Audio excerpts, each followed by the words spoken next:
Hello, hello. Welcome everyone to the College Tracker Show. I'm Victoria Allen, your host for today. And I see those are already starting to come into the Zoom.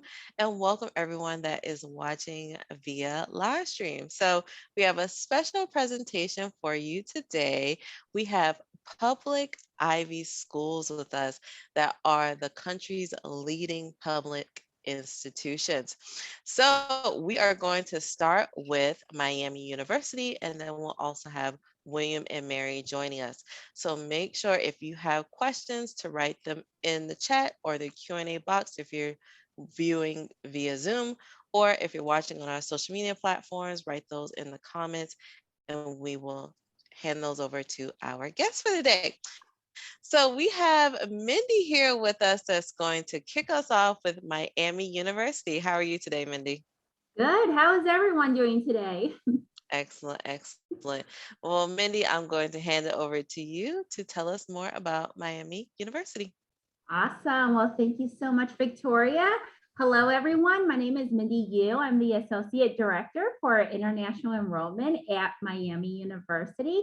And like Victoria mentioned today, we will talk a little bit more about what makes a public Ivy institution special. So when I usually talk to students, a lot of them are familiar with the private Ivy League institutions. So Harvard, Yale, Columbia, Dartmouth, you name it.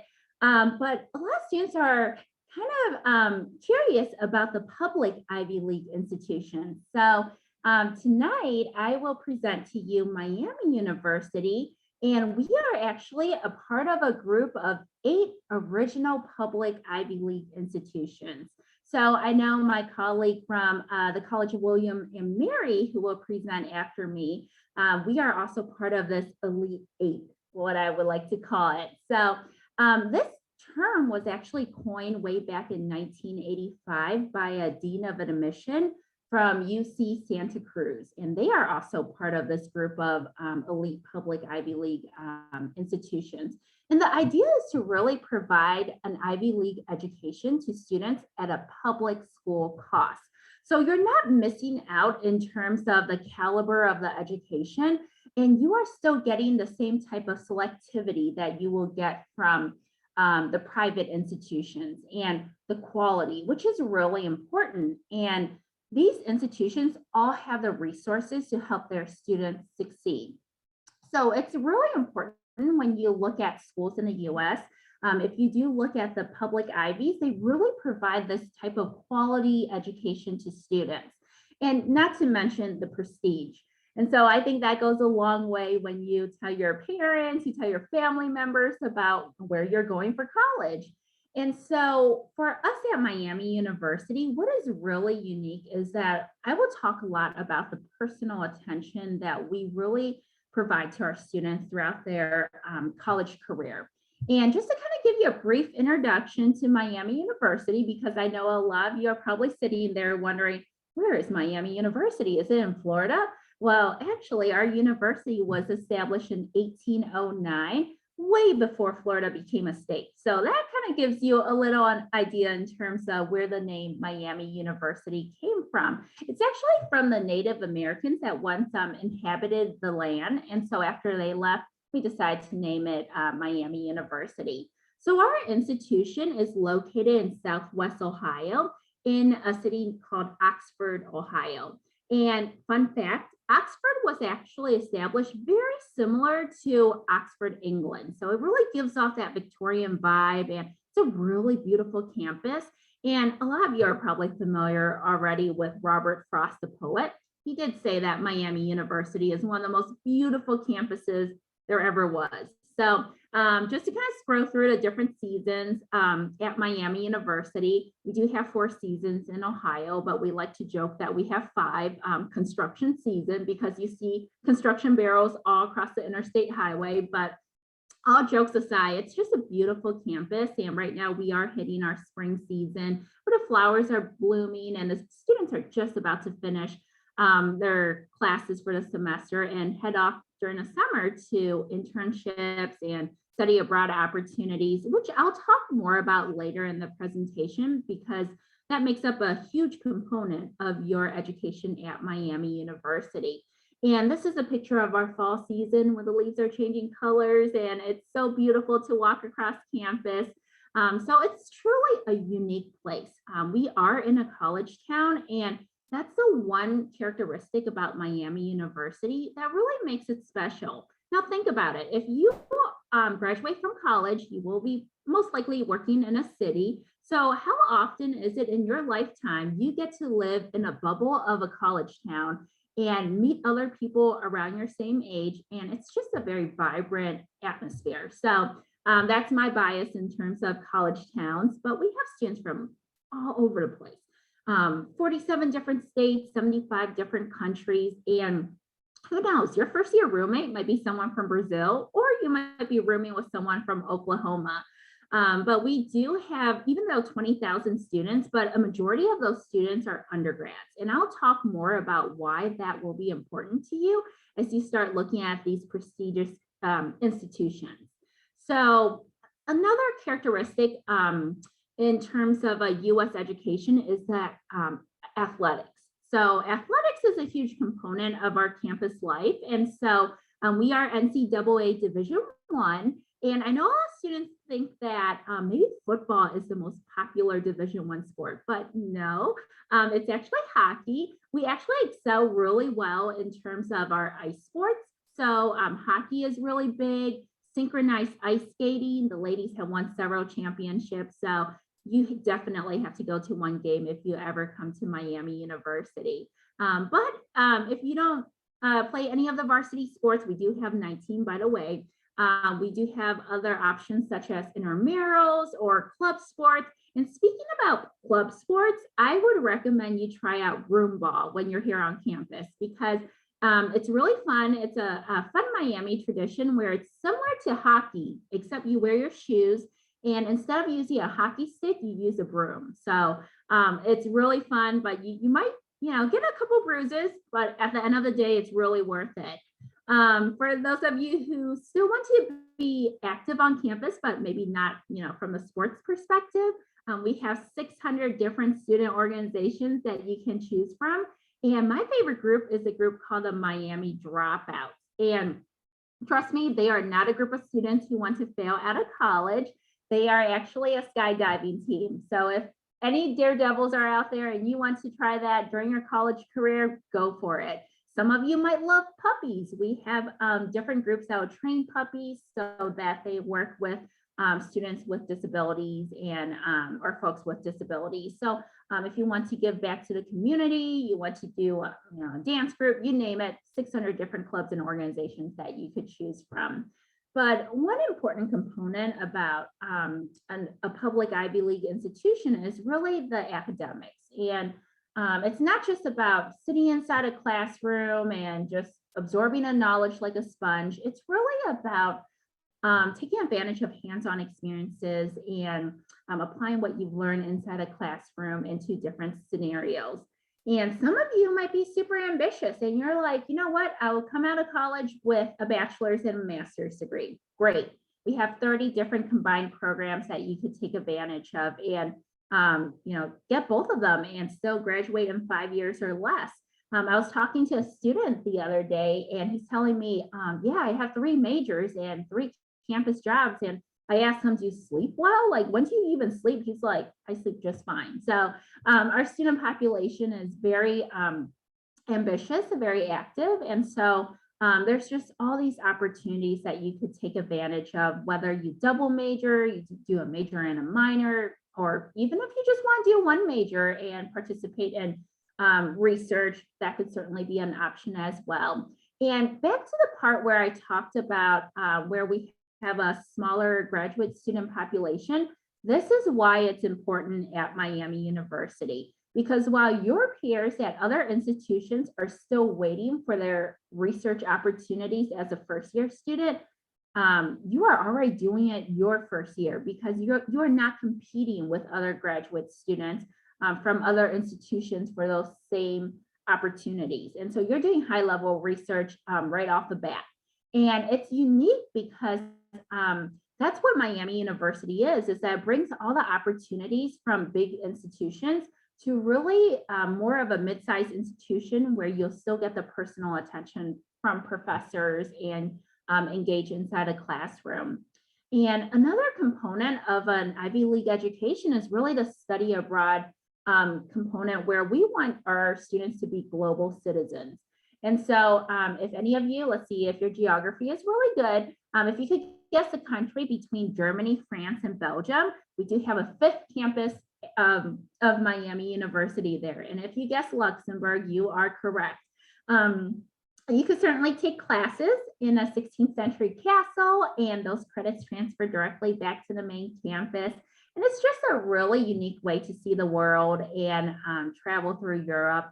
But it is a mindset at Miami University because we are definitely one of the top 5 institutions when it comes to participation in study abroad. And if you don't like Luxembourg, it's fine. We still have a gazillion other programs that you could choose from. And then other experiences include internships, because again, we really believe that our students need to take advantage of applying what they've learned inside a classroom. And that's what an Ivy League education is that we are creating citizens of the world that they could contribute back to society and really use their internship experience and learn more about leadership, working in teams, working with people with different personalities. And that is what makes it truly special at Miami University. And just to kind of really run over the academics really quickly, I know I could spend all day talking about each specific major, but we have over 120 plus majors. And, always visit our website because you could have see all the different clusters and anything from anthropology to zoology. We have a fantastic farmer school of business, which is highly ranked, not for farmers.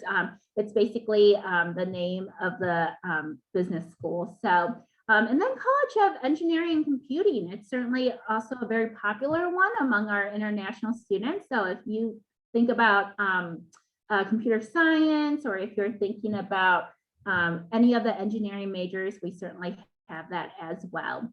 And then for those of you who are high ability, we do have honors opportunities for our students, anywhere from if you are thinking about living in an honors residential hall, which is a requirement and really is part of the honors experience, to a presidential fellows program, which offers a full scholarship to students along with a $5,000 stipend to do research or study abroad. So these are some of those opportunities that you could take advantage of if you're thinking about some honors opportunities at our institution. And then at the end of the day, it's really about the relationships that our professors form with our students. And it's really about that personal connection. And consistently, we have been ranked in the top 10 in terms of our commitment to undergraduate teaching. And so our professors are really there, not because they want to do research or get tenured at the university. It's really because they love working with students and they love teaching. So it's really the mission at Miami University that they are super proud of to be part of the faculty there. Now, I know I am running out of time, but I do want to say that we do offer scholarships. So when our students apply to Miami University, you are automatically considered for all the different scholarships available. And if I scroll through this slide really fast, don't worry, it's also on our website. You can certainly take a look at the different levels of scholarships that we do offer. But one thing I'm really proud of at Miami University is our tuition promise program, which basically means that your tuition is locked in. So whatever tuition you come in with, that will be the same for you all 4 years. And it's a transparency and predictability for our families, knowing that every year this is the amount that you will pay for, and your scholarships will not lose any value with this tuition promise program. And if there's anything you leave tonight with, and you could look at the different requirements for our application. We're a Common App school, so chances are you are applying to other schools that utilize the Common App, but as Canadian citizens, you do not have to worry about proof of English proficiency. And the transcripts are a major part of your application, so definitely make sure you submit those. So the major takeaway today is that hit the priority deadline of the institutions that you're applying to. And for Miami University, it's December 1. That is a priority consideration deadline for both scholarship as well as admission. So if you don't remember anything else I said tonight, just remember December 1 for those of you who are going to be seniors this next upcoming year. So with that, I will go ahead and stop my part of the presentation, but please email us, WhatsApp us, contact us. We would love to hear from you. Thank you, Mindy. So we have a couple of questions in the Q&A box. And just to remind everyone, just for today, if you could just make sure that you write your questions in the chat or the Q&A so we can ask our guest. So Mindy, we have a question from Liza in the Q&A box. With private Ivies, there are no athletic scholarships, but rather financial aid only based on your family income. Is that the same case for public Ivies? Well, public Ivies are first, they are subsidized by the state government. And so here's the one thing too, even though financial aid, and sometimes institutions define that differently. So for some institutions, when they think of financial aid, it's only for US citizens. And private institutions do have a lot more in terms of offering additional scholarships just because they are private. And then, but here's the one thing I keep in mind is that private institutions are usually more expensive. And even though it seems like you are getting a bigger scholarship amount from a private institution, you might want to look at the difference. Like, are you truly getting a bigger scholarship from that private institution versus a scholarship that you end up getting from a public institution? And so in Miami's case, we offer a lot of merit scholarships as well as international education scholarships. So you might want to think of it more as like, oh, that's aid, but to us, it's really a scholarship, free money for the students to attend. So, and another tip of advice in terms of scholarships, apply to several different institutions. It doesn't necessarily mean you are going to go to that institution, but it ends up, you having 10 different offers and you could compare and contrast based off of which one works better for you. So hopefully that answers the question. If not, let me know. And we just have questions, more questions about scholarships. So where should they go or who should they contact if they want more information about like what does a scholarship look like for transfers from a non-Ivy university? And then also just wanting more details on athletic scholarships. Yes. So with scholarships, every institution, of course, their ability to offer different levels of scholarships is certainly unique to that particular institution. So you're right. If you are applying to an institution that doesn't have like varsity athletics, then they might not have the ability to offer athletic scholarships. And then sometimes depending on division too.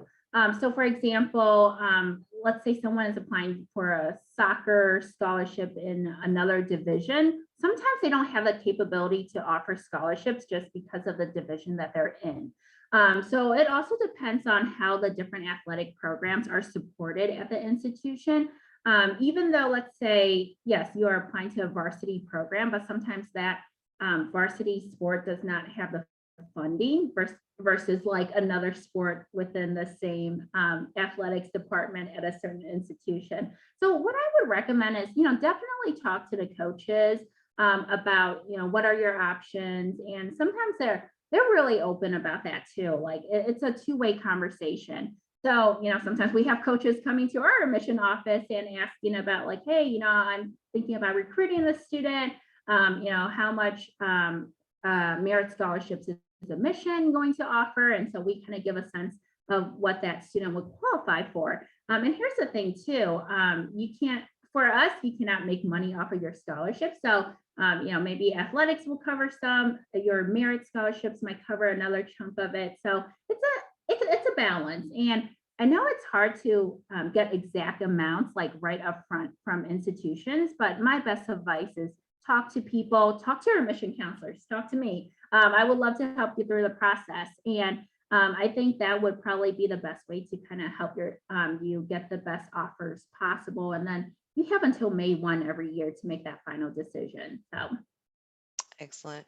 Well, we got some more questions, but we want to know is what's the best way to contact you if they would like to follow up? yes, I could go ahead and provide my email address. Do you Okay. want me to type it in there? And then, okay, and I'll, even if before I leave, I'll type it in here and then email me, and then I can certainly help you out with any questions that you may have. So, Okay. Excellent. Well, yeah. thank you so much. Thank you. So Mindy has dropped her email in the chat. So feel free to email her on any follow-up questions you may have. So Mindy, this last question, what do you love most about Miami University? And then we are going over to Caroline. Sounds good. I'll make it quick. What I love about Miami University is really the people and the energy there. I think if I wouldn't be working at Miami University for like a decade if it weren't for like the wonderful folks and the connections that I've made there. So I'll leave it at that. And hopefully I'll get a chance to meet all of you great people if you do end up coming to Miami University. So have a good evening. Excellent. Thank you so much, Mindy. Take care. Bye. You're welcome. Excellent. So we are going to, while Caroline comes on and joins us to tell us more about William and Mary. So once again, these are public Ivy public schools and Division One also. So on that note, remember to write your questions in the chat and Q&A, and I'm going to get out the way and hand it over to you, Caroline. Thank you. Thank you so much, Victoria. Let me share my screen here. And please feel free to let me know if it doesn't come on the screen. Is it all good? Did it show up? There we go. Looks good now. Thank Awesome. you. Great. Well, I'm so happy to be talking to you all about William and Mary. My name is Caroline Ward. I am a Senior Assistant Dean at the Office of Undergraduate Admission. I am also our International Recruitment Director, so I'm certainly your contact about anything admission related in terms of international students and schools. So I'm very happy to be talking to you about specifically the public Ivy kind of context within William Mary. And I just want to start off to talk about a little background about William Mary in case you're unfamiliar with our university. So we were chartered in 1693. We are the second oldest college in the United States. Our size is kind of known as medium to small sized. It's about 6,300 undergraduates. We are a public university located right in Williamsburg, Virginia, in the right bottom corner there. You can see kind of on the state of Virginia where we're located. So we're kind of near the water. There's just so much going on around us. And in terms of the student faculty ratio is 12-1. And a little later on, you'll learn that 100% of our courses are taught by faculty. So you will not have a class taught by a teacher's assistant, a TA. We do have students from all 50 states and 68 different foreign countries represented here at William & Mary. Considering our student body size, that is quite a feat. We even have one student from North Dakota that we're really excited about. Now, being a public university in Virginia, this means that we do have to keep our overall student body at 2/3 in-state, 1/3 out-of-state. But out of the out-of-state students, about 8 to 10% are international students. And then here at William & Mary, we have over 100 majors, minors, and programs. This does include pre-professional advising programs that we have, but I'll talk about academics a little later. As you can see, I do have some rankings about William & Mary, but we have quite a bit more on our website, and you'll see a few more throughout the slides. We are rated #1 for best schools for internships, and not only last year, but this year as well. Again, we have a spectacular career service center that our students can access at any time during their time at William & Mary and after their time at William & Mary. The Cohen Career Center on campus is an independent standing building, one of the few on university grounds across the US. And the Cohen Career Center has resources like a resume workshop, an internship database that William & Mary students can access. They also throw career fairs together every fall and every spring. Also, if you're interested in business, we were rated #5 for best business schools in terms of best professors.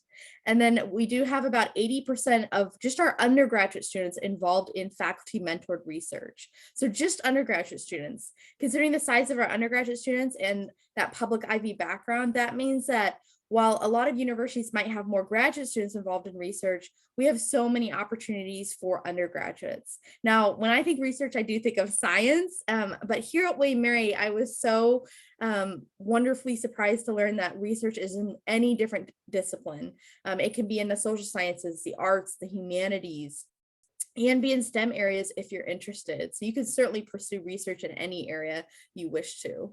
In terms of academics, so here on the left side of your screen, you'll see that we have multiple different schools, such as the School of Arts and Sciences, our Raymond A. Mason School of Business. We do have a School of Education, a law school, which is the very first law school in the United States.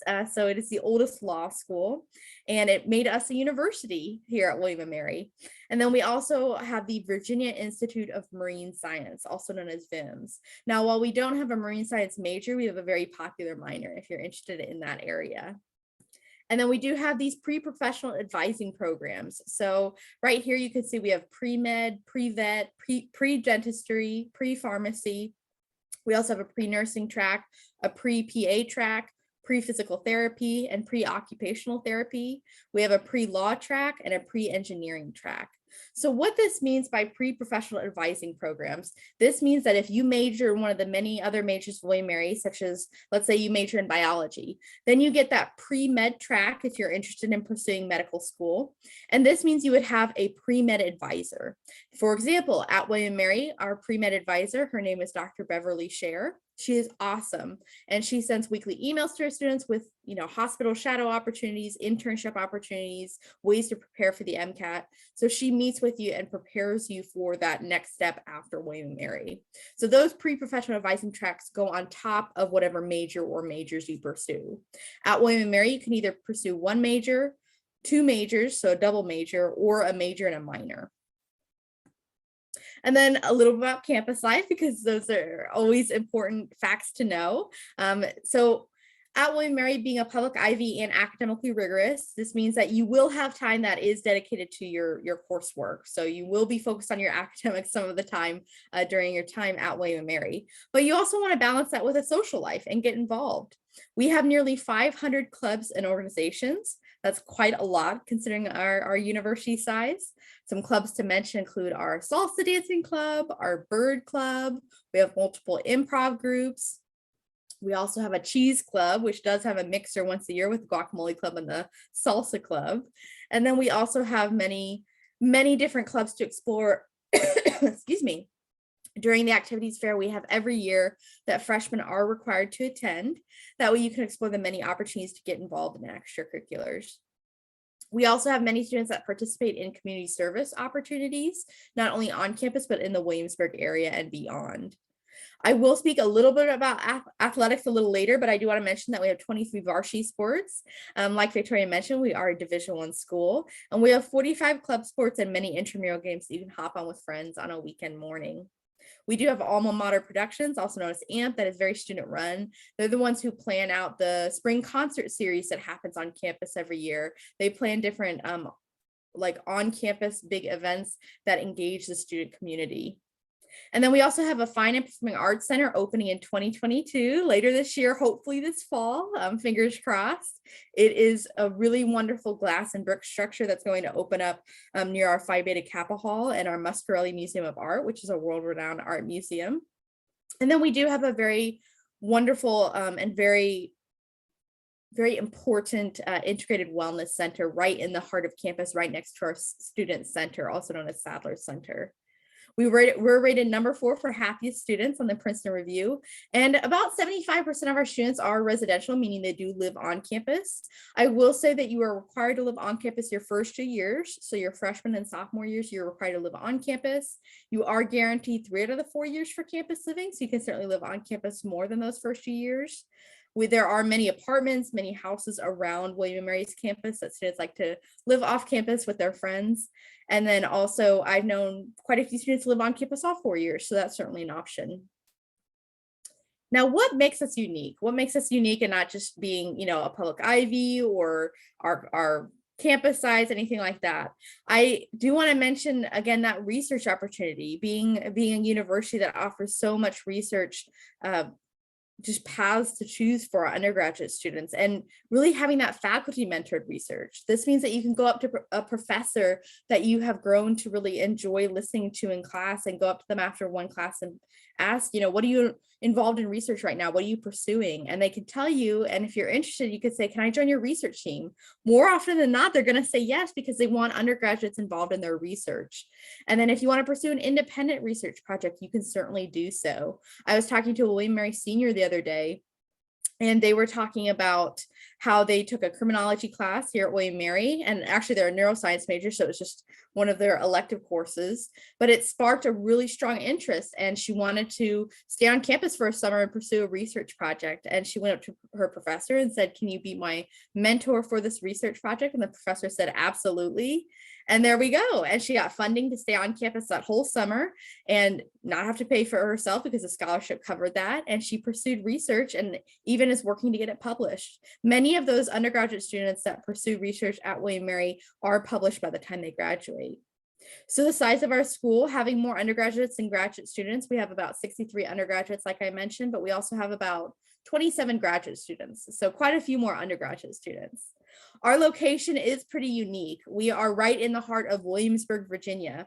This means we are only an hour away from Richmond, Virginia, a bigger city in Virginia. We are also about an hour away from Virginia Beach. We're 20 minutes from Yorktown Beach. If you're more a beach person and love the water, you can certainly enjoy that. And we are 2.5 hours from Washington, D.C. Now, Washington, D.C. holds a special place in our hearts here at William Mary, because we do have a study in D.C. program. So if you've always had an interest in studying in Washington, D.C., you can do so at William & Mary. The study in D.C. program is offered during the summer, semester, and winter term period. Now, if you choose the longer summer term or the semester long term, you also have a guaranteed internship included in the program. So not only are you taking William & Mary faculty taught classes right in the heart of Washington, D.C., but you're also having a guaranteed internship that you get to choose from with your DC advisor. So really, really great opportunities in Washington, D.C. And then we are a liberal arts and sciences university. So this means that you're going to have that well-rounded education here. So while you will major in your specific area of interest, you're also going to take classes in other disciplines that you get to choose from. That way you kind of get outside that specific major. So you're getting that depth in your major, but also breadth in your education, your degree. And then being the second oldest college and having this history really does it really is shown in the community. I will say that the students are very involved in being really innovative on William & Mary's campus, while also keeping in mind the history of the area. And then I do want to mention athletics. I know quite a few students usually have questions about athletics. I will say I am not involved in the athletics process. So if you have athletics specific questions, I do recommend reaching out to the coach of the sport you're interested in. I wanted to list the sports right here on the left side of the page, but feel free to visit tribeathletics.com, and I'm happy to drop that link here when we get to the Q&A. I'll drop the link in the chat, but you want to visit tribeathletics.com to reach out to the coach just to check in and give them your name if you're interested. Athletics is all done strictly through the coaches, and then you still do submit an application to William & Mary. And of course, we do review that application just from an academic and admissions standpoint, but we also know if a coach has been in communication with you. So please feel free to reach out to the coach of that particular sport. I'm happy to try to answer any questions that you have, but if I don't know, I will direct you to them, but I'll drop that link in the chat. And then deadlines, right? That's the big question for applying to William & Mary. So the common application goes live on August 1st.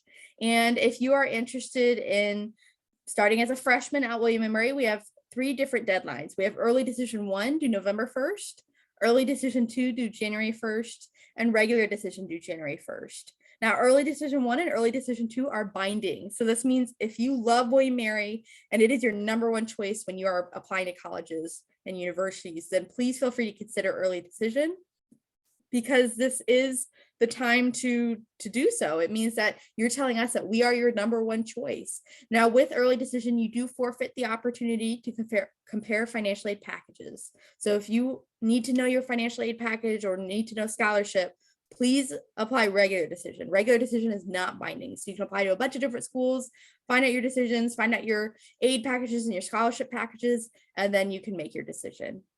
If you're interested in transferring to William & Mary from another school, please keep in mind that March 1st is the fall transfer deadline. And actually the spring transfer deadline is a little incorrect here. It just was changed like very recently. It is now October 1st for spring transfer. Now through the common application, we do have fee waivers. We do have a holistic review process. So this means that anything you submit in your application, we do take into account throughout the admission process. I do want to mention a little bit about scholarship and aid. So basically all students that apply to William & Mary, including international students, are considered for our merit scholarships. I will say we have very limited merit scholarships, so a very small amount. I'm happy to go into more detail, but all students are considered for our merit scholarships. There is no financial aid for international students. Now on our website, we do have a few resources for international students if they're looking to help support their funding for college and university life. But in terms of William & Mary, we don't have any aid to offer, but all students are considered for merit scholarship. We are test optional as well, so you do not have to submit an SAT or ACT or any testing at all to be considered for William & Mary. And then there are optional components that you can complete. Of course, this is a required common application, but we do have an optional additional essay, we have arts portfolios, and we have senior interviews. So I recommend doing any optional components you're interested in. It can really add to your application. And then I do want to put this page up as we are going over the Q&A. I want you to please feel free to reach out to me after today with any questions. And, we are always available. Email is the best way to reach us. We always try to respond within one business day. And then I have a couple student emails here. They are true international students at William & Mary, and they love talking to prospective international students. So please feel free to reach out to Cordelia or Mika. They are always happy to answer questions. And we do have a few international student panels coming up where they are panelists, but please feel free to email them if you want to know about that specific student perspective. But I'm happy to answer questions now. Thank you, Caroline, for your presentation. And we do have a question from Janet. So Janet, you can come off mute at this time. Thank you. Well, William & Mary is, I don't know if too many Canadians have had the chance to visit Williamsburg, the city itself, but it's totally restored to colonial days. And if you can get a chance to take a trip down there to look at the school, and you will just be enchanted with the city. And Caroline, I'm an independent guidance counselor and very proud that the third most famous William & Mary graduate, who is my student. Now, I think perhaps aside from yourself, Caroline is very famous. My student, who will one day, just finishing first year, and of course, it was good enough for Thomas Jefferson. Of course. Why William & Mary isn't officially an Ivy League, being the second oldest school, I don't know, but it's just gorgeous. I didn't apply when I was a girl because I knew I wasn't smart enough to get in. Oh no, that should never be a reason not to apply. Oh, I my know. goodness. But I'd have loved it, I know. Thank you. Absolutely. Thank you. It is a very unique area for sure. That colonial area is amazing to have just a few feet away. And students really love it, even if they're not history buffs or anything like that. They love walking down that main street just for exercise with their friends. They love attending the farmers markets and the arts festivals and the fireworks shows and the ice rink that go up. So it's just, there's so much going on right next door. Fabulous. Yeah. Thank you, Janet. All right. And so just the last question is, what do you love most about William & Mary? Oh, man. Oh, goodness. Okay, I have to mention two things. And I always say two because the first one probably sounds familiar because other schools say this as well, but I do always think it's first here at William & Mary, and I think it's so important. So I'd say the first thing I love is the community. It's such a passionate community, and students get asked all the time, when they're giving tours or they're just walking around, they always get asked by visitors, is this a competitive university? We are a public Ivy. We are academically rigorous. We have this long history. It's a very competitive student body. And students always answer no. It is never competitive. It's a very collaborative community and very close knit. And people are here to support each other and make sure that you're successful here at William Mary, but also beyond. And even though I did not graduate from William Mary in my undergrad either, my younger sister graduated from William Mary about a year and a half ago now, and she found her friends for life here. She was so busy with just community aspects of her student life at William Mary, and it really, I mean, it was her favorite time here at William Mary, and she absolutely loved it. So I'd have to say the community, and then the second part that I love is the location. I think it's super unique. There's always something going on off and on campus, and we have so many shopping areas and restaurants, and just an amazing variety nearby. Excellent. Well, thank you, Caroline, for coming and sharing William and Mary with us today. It's been a pleasure. It has. Thank you so much for having me. You are very welcome. And thank you, everyone who came today and watched the presentations via Zoom or came and watched on our social media channels via live stream. We appreciate you coming out these different evenings to meet the colleges and universities that we have for you. So today we had William and Mary, and we had Miami University. So we will see you next time. So make sure you register so you know who we have coming on next. And we'll see you next time on the College Tracker Show. Thank you. Bye.